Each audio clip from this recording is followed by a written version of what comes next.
Grand Matin Sud Radio. L'enquête de la matinée. Merci d'être avec nous, c'est le Grand Matin Sud Radio, les 9h07. Et on fait un point avec vous, Véronique Jacquet, avec cette question. Êtes-vous favorable au retour de la consigne pour les bouteilles en plastique ? Eh bien, les auditeurs de Sud Radio sont pour à 68%. Ils le disent sur le compte Twitter de Sud Radio. Je vous livre des commentaires parce qu'il y en a beaucoup. Anonymous nous dit: le Canada a interdit les plastiques à usage unique. S'ils peuvent le faire, pourquoi pas nous ? Merci à cet intervenant à 7h10 qui parle du problème financier soulevé par les collectivités locales, qui disent qu'elles vont perdre de l'argent puisqu'elles ont gagné avec les fameuses poubelles jaunes et la récupération de la matière première, donc le plastique qu'elles revendaient. Donc on va évidemment aborder cette question. Paul, lui, nous écrit: ça existait autrefois avec le verre. Lors d'un voyage en Norvège, j'ai vu que tout était rapporté au magasin grâce à la consigne. Ça éviterait d'avoir des déchets dans nos champs. Et puis Jean ajoute: quand j'étais enfant, ma grand-mère m'envoyait acheter de l'huile en bouteille, consignée chez l'épicier du quartier. Il avait de gros bidons. Idem pour l'eau, le vin et le lait en bouteille du matin. Mais c'était évidemment il y a plus de 50 ans. Alors on revient un peu à ces usages finalement. On va en parler avec Michel Vialet, qui est député, membre des Républicains, député des Yvelines. Bonjour Michel Vialet, vous êtes aussi l'auteur d'un rapport sur la consigne, mais pour les bouteilles en verre, un rapport que vous avez rédigé l'an dernier, c'est bien ça ? C'est une proposition de loi. Pardon, une proposition de loi. Sandra Rigol est avec nous, porte-parole d'Europe Écologie Les Verts. Bonjour. Bienvenue sur Sud Radio. Et puis par téléphone, nous avons Patrick Dexon, qui est explorateur, créateur de l'expédition 7e continent. Il est en ligne depuis les Sables d'Olonne, puisqu'il lance une opération pour expliquer les bons gestes du recyclage du plastique. Oui. Voilà. Et puis il y a des auditeurs également en ligne. Déjà. Nous sommes avec Maria qui nous appelle de Bordeaux. Bonjour Marie. Bonjour Maria. Elle est repartie, on va la rappeler alors. On va la rappeler. Oui. Non mais il y a beaucoup de monde qui appelle en fait au standard parce qu'on a lancé le jeu. On a des jeux en même temps. Sur l'iPhone et ça n'arrête pas d'appeler. Il est quasiment saturé. Oui. Bon alors pour revenir quand même sur cette proposition, parce que c'est vrai que notre invité tout à l'heure à 7h10 disait on marche un peu sur la tête parce que sur le recyclage en tout cas des plastiques, on a déjà mis beaucoup de choses en fait en place, le papier et les plastiques. Qu'est-ce que vous en dites, Michel Vialet et Sandra Rigol ? D'abord, je voudrais commencer par dire que le plastique, c'est mauvais pour la santé. Oui. Et que donc, la première chose qu'il faudrait chercher à faire, c'est à supprimer le plastique. À partir de là, on sait que ça ne peut pas se faire du jour au lendemain.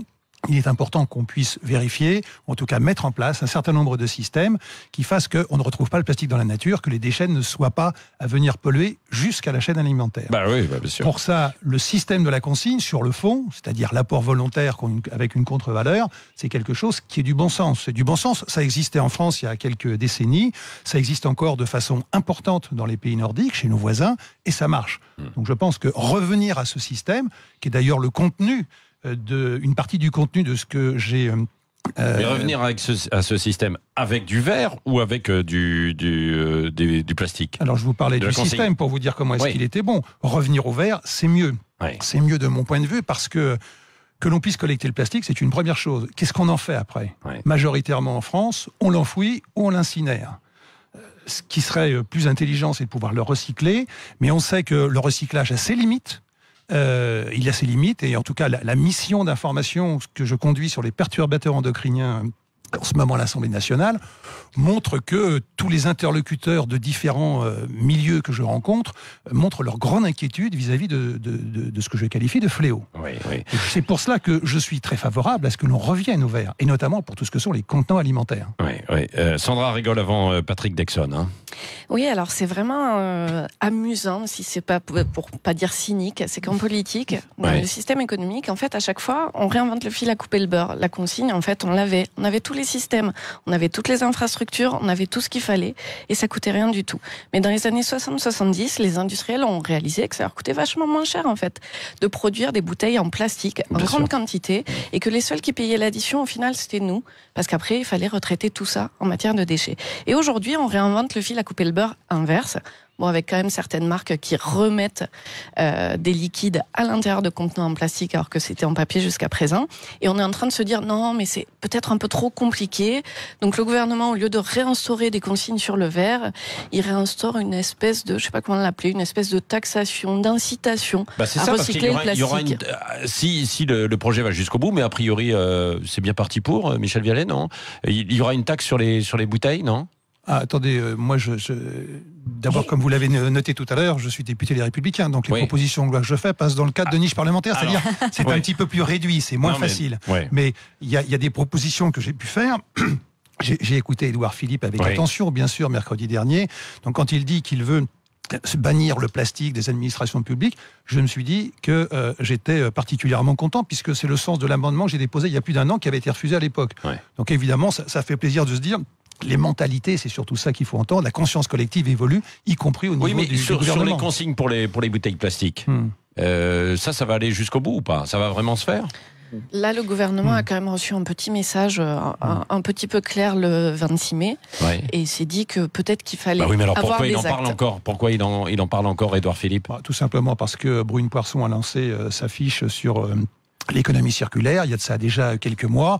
Donc Édouard Philippe a déroulé tout parti, en tout cas des grands axes qui étaient déjà prévus.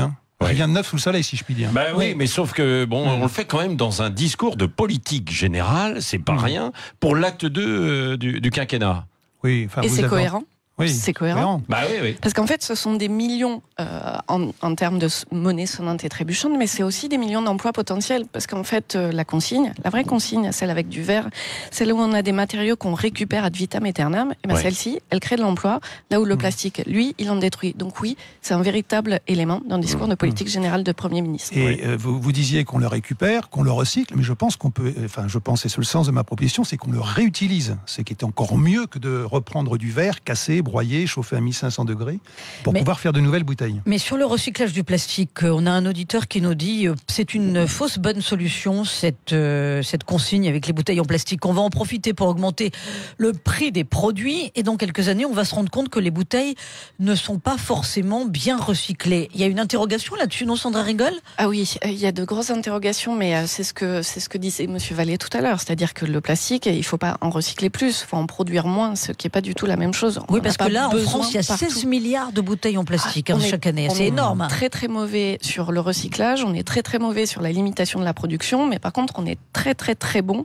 sur la façon de se débarrasser n'importe où, essentiellement dans les pays pauvres, du plastique qu'on a en trop, et puis aussi en Méditerranée. Tout le monde a entendu parler de cette pollution absolument immonde de cette mer qu'on paye tous au prix de notre santé. Justement, on est avec Patrick Dexon, qui est explorateur et créateur de l'expédition au 7e continent, parce que Patrick Dexon, vous êtes bien là? Dexon? Oui, je suis là, oui. Oui, parce qu'en traversant l'Atlantique à la rame, vous avez vu ces continents, enfin ce continent de plastique qui dérive, quoi. Et puis tous les plastiques dans l'océan en permanence, quoi. Oui, alors cet océan de plastique, on a toujours tendance à dire que c'est une île, c'est pas du tout une île. Nous, depuis 10 ans qu'on fait des missions scientifiques, on s'aperçoit que c'est plus des microparticules que des îles. Des îles n'existent pas.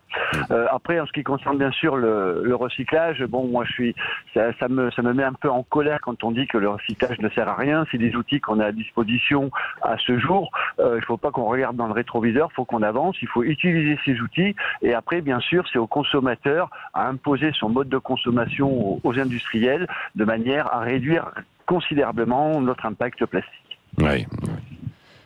Qu'est-ce que vous répondez à John qui dit avec la consigne on va payer encore plus, on a déjà une taxe pour les poubelles avec le tri sélectif, on va nous prendre de l'argent, si on veut être vert on doit interdire aux industriels de carrément produire des bouteilles en plastique.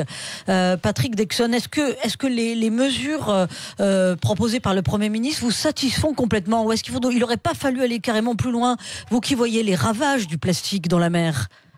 Aller plus loin, oui, bien sûr qu'il faut aller plus loin. Maintenant, il faut prendre son temps parce que il y a toute une économie derrière, il y a beaucoup d'emplois derrière. On peut pas retirer la farine du boulanger du jour au lendemain, sinon on mettrait des millions de personnes au chômage. Moi, je suis quelqu'un pour accompagner cette transition écologique. Ça prend du temps. Supprimer le plastique, c'est une vraie révolution. Ça va prendre quelques années. Et donc, toutes les propositions qui sont faites, pour moi, elles sont bonnes à prendre parce que c'est toujours un pas en avant, c'est pas un pas en arrière. Ouais, puis c'est à l'échelle mondiale, bien sûr, parce que la France peut donner l'exemple, mais il y a beaucoup d'autres. C'est l'ensemble de la planète qui est concernée, Patrick Dexon. Oui, Oui, bien sûr, quand on parle de la pollution plastique, il n'y a aucun pays qui est épargné. On a souvent tendance à montrer du doigt les pays asiatiques parce qu'effectivement, ils ont énormément de ce qu'on appelle de macro-déchets. Mais nous, les pays industrialisés, on pollue autant qu'eux, sauf qu'on a une pollution qui se voit pas parce que, par exemple, je prends l'exemple de la machine à laver, on a 200 000 fibres qui partent dans les océans à chaque machine à laver, et donc on a une pollution complètement invisible dans les pays industrialisés qui partent dans les océans, et donc montrer du doigt les autres pays, c'est pas bien, il faut vraiment généraliser ce problème du plastique au niveau mondial. Oh là, il y a un peu de circulation. On a un appel au standard avec Maria qui nous appelle de Bordeaux. Bonjour Maria. Bonjour Maria. Oui, bonjour tout le monde. Voilà, encore de la taxe sur la taxe. Moi je suis bien d'accord que le plastique, faudrait arriver à l'éliminer. On n'y arrive pas pour le moment. Donc pourquoi on fait pas des conteneurs en carton? Ça existe déjà pour les bouteilles, les jus de fruits, etc. On utilise davantage le carton de multiples manières. Mais aussi, je vais vous dire une chose, on paye déjà de la taxe foncière. Sur la taxe foncière, on paye les ordures ménagères, ça coûte très très cher, tous les ans ça coûte plus cher. Mais moi, ce que je voudrais dire, c'est que les politiques locales sont totalement insuffisantes. On n'a pas de tri sélectif. On nous met pas en place de tri sélectif. Il y en a. Maria, il y en a. Alors ça dépend peut-être des communes, mais il y a quand même beaucoup avec les poubelles jaunes et puis les caissons pour récupérer quand même le verre. Vous estimez que c'est pas suffisant? C'est pas suffisant. C'est pas suffisant. C'est-à-dire, vous voudriez quoi? Oui. Écoutez, par exemple, à Saint-Jean-de-Luz, vous avez des petits carrés de 5 mètres sur 4, par exemple, où vous pouvez mettre des canettes de Coca-Cola, vous pouvez mettre du cartonnage, vous pouvez mettre du papier, tout ça, c'est sélectif, et ça pourrait, si vous voulez, c'est déjà, pour moi, un progrès. C'est-à-dire les communes encaissent beaucoup d'argent, mais elles n'offrent pas les services conséquents. Donc pour moi, c'est scandaleux. C'est tout. Alors moi, j'en ai marre de payer des taxes et pour des services qui n'existent pas. Voilà. Déjà, commençons par exiger des communes qui mettent en place des vrais petits centres de tri. Oui. Alors c'est vrai que ça ne se fait pas partout. Vous avez raison, Maria. Il y a beaucoup de communes qui ont mis ça en place. Ça coûte cher aussi, Michel Vialet, le recyclage. Alors, d'abord, votre auditrice parlait de Maria, voilà, pardonnez-moi, parlait de la collecte sélective, du tri sélectif. Oui. C'est vrai que toutes les communes n'ont pas forcément simplement l'espace urbain qui permette des fois de pouvoir le réaliser, n'ont pas forcément les financements qui permettent d'y parvenir.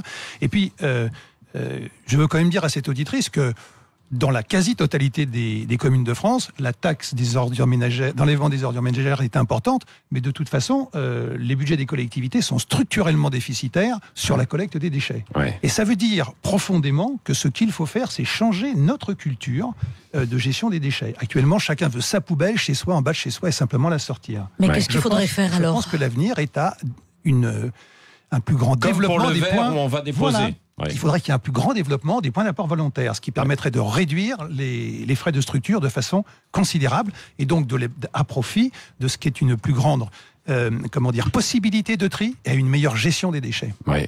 Sandra Rigol. Ce qu'il faut surtout, c'est que les forces publiques mettent en place tous les outils pour les personnes. En fait, on ne va pas culpabiliser pendant X temps d'avoir eu des industriels qui ont développé en 30 ans du tout plastique et d'avoir à culpabiliser de devoir gérer ce trop-plein de plastique dont personne n'est responsable. Ce qui a été fait par les industriels, qui a été toléré par les politiques, doit aujourd'hui être géré par les politiques pour donner à chacune les moyens de pouvoir trier et de ne pas abîmer la planète et sa santé. Oui, Véronique, oui. Oui, Sandra rigole, il y a un auditeur qui nous dit qu'il faut arrêter le plastique à la source chez nos industriels et les punir, eux, pour le suremballage. C'est vrai qu'il y a en plus le fléau du suremballage. Ça touche beaucoup les auditeurs de Sud Radio.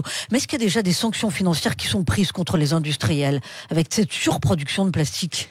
Il n'y a pas vraiment de sanctions dignes de ce nom. En tout cas, il peut y avoir des petites sanctions. En revanche, tout à l'heure, on parlait des plastiques à usage unique. Normalement, au niveau européen, il y a une directive qui encadre tous ces plastiques à usage unique et qui doit demander à ce qu'ils soient progressivement supprimés.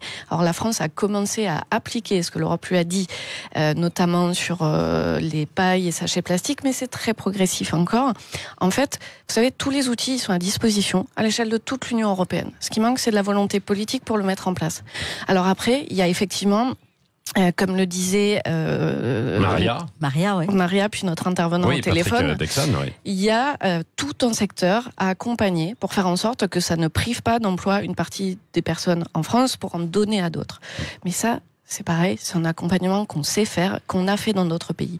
Et par ailleurs, il y a d'autres pays qui ont déjà développé ces filières, dont on pourrait partager l'expérience et qui pourraient nous apporter beaucoup. En fait, on est un peu fainéants en France, on est à la traîne sur le recyclage et on est à la traîne sur la transition. Oui, mais alors par rapport à certains pays du Nord, mais pas par rapport à l'ensemble des pays européens, parce qu'il y en a beaucoup d'autres. Vous avez envie de toujours vous comparer au moins de 10 ans. Moi, j'ai envie de faire de la France un véritable leader dans le monde de la transition. Non, mais je sais, mais parce que vous allez dans certains pays européens, mais alors... le recyclage, c'est pas encore au point. Hein. Il y en a beaucoup, hein, Michel Vialet, non ? Il y en a beaucoup. J'en vois plus tant que ça. Ah bon ? Alors, vous pensez à quoi ? Au pays du Sud, par exemple, en Espagne, vous avez des poubelles de recyclage absolument partout, dans toute la Catalogne en tout cas. Il y a des provinces qui sont peut-être moins équipées. Et puis, en fait, c'est vraiment quelque chose pour se rassurer. Quand on dit, voyez, les pays du Sud... En fait, non, mais c'est pas ça. C'est pas ça, mais c'est que, évidemment... faut arrêter de tirer sur l'ambulance. Moi, je suis entièrement d'accord avec ces propos. Cette pollution plastique, ça fait 10 ans qu'on commence à prendre conscience que ça crée des dégâts. Je veux dire, il y a des outils qui sont mis en place. Il faut savoir qu'en 2022, puisque moi je travaille avec Citeo, qui est l'éco-organisme qui s'occupe justement d'améliorer tout ça, en 2022, tous les Français pourront trier correctement leurs déchets. Donc il faut pas regarder dans le rétroviseur. C'est-à-dire, expliquez-nous en 2022, parce que là, les Français ne sont pas au courant encore. Hein. Oui. Voilà, donc il faudra qu'ils viennent à notre rencontre. En 2022, tous les Français pourront trier leurs déchets, parce que on a des centres de tri qui se montent un peu partout en France.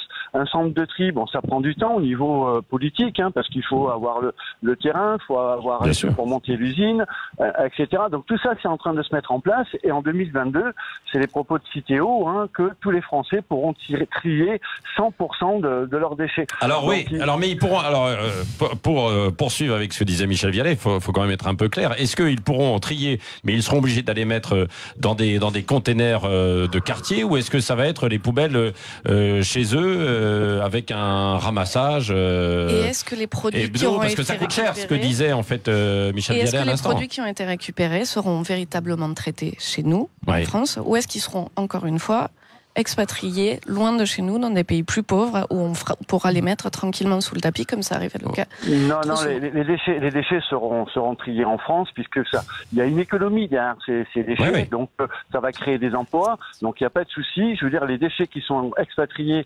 à l'étranger, normalement, c'est très contrôlé. Le récupérateur doit montrer patte blanche sur la destination des déchets. Alors après, bien sûr, il y en a peut-être qui fraudent, et ça c'est malheureux, mais ça peut arriver. Mais normalement, tous les déchets qui sont exportés sont contrôlés. Michel Vialet, vous trouvez que les propos de Patrick Dexon sont un peu optimistes, non ? Peut-être un peu optimiste, parce que d'ici 2022, quand on connaît... Ça arrive très vite 2022. Ça arrive très vite, le temps des investissements. D'abord, il faut en avoir les moyens, le temps Mais il y a combien de communes qui, aujourd'hui, ont des centres de tri ? Enfin, c'est des communautés de communes, hein. De toute manière, c'est pas chaque commune, sauf les très grandes, quoi. Alors, je n'ai pas de statistiques. Non, il n'y a pas de statistiques. Moi, je n'en détiens pas comme ça, et je n'en ai pas de tête. Et puis c'est pas parce qu'on détient des centres de tri que tout le monde les gère de la même manière derrière. Donc c'est un peu rapide, si vous voulez, de pouvoir se dire que dans les 2 ans qui viennent, ce qui est très très rapide, on va être en capacité de déterminer des projets, d'en trouver les financements, de passer les appels d'offres et de les mettre en œuvre. Ça, ça me semble un peu court.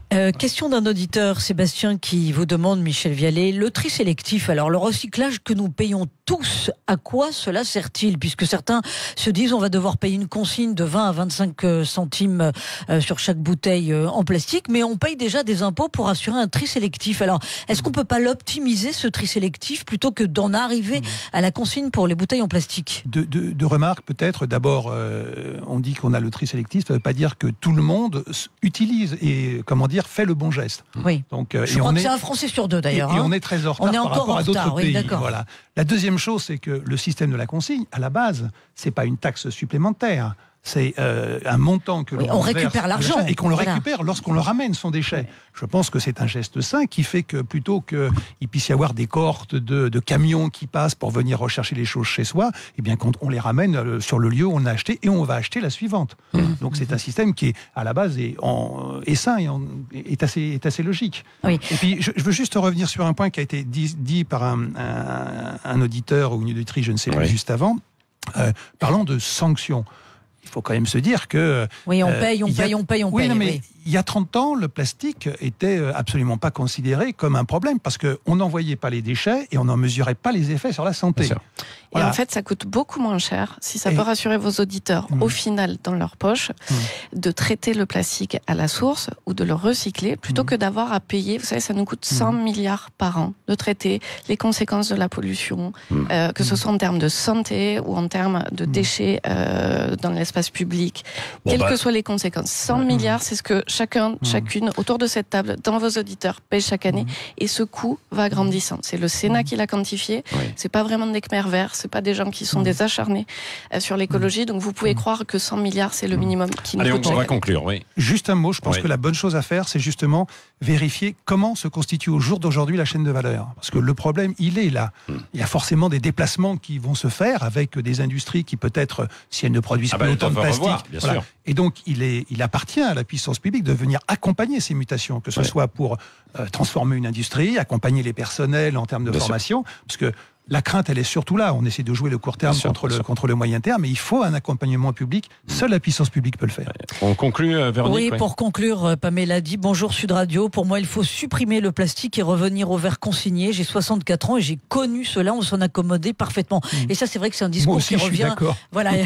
C'est le sens de ma proposition de loi. Qui revient beaucoup chez nos auditeurs. En tout cas, ça fait plaisir d'entendre le positionnement de vos auditeurs, auditrices, et ils sont toujours 68%. Qui ont beaucoup 68% à dire qu'ils sont favorables de toute façon à la consigne pour les bouteilles en plastique. Bon, oui, même si certains ont des réserves parce que si ça coûte cher, etc. Et donc voilà, et donc ils le disent. Il faudrait supprimer le plastique et c'est beaucoup plus simple, quoi. Il y a même un auditeur qui va faire un commentaire qui va faire plaisir à Sandra Rigol parce qu'il dit il faudra un plan Marshall pour les océans, retirer le plastique, limiter la pêche. Il y a urgence, nous allons exterminer notre planète. Oui, et bon courage à Patrick Dexon aussi qui était avec nous, un explorateur créateur de l'expédition 7e continent depuis les Sables d'Olonne. Bravo aussi évidemment pour votre tournée de sensibilisation. Merci à tous les trois et à vous d'avoir voté et puis d'avoir appelé au 0826 300 300. Cécile. Oui, restez avec nous dans quelques instants.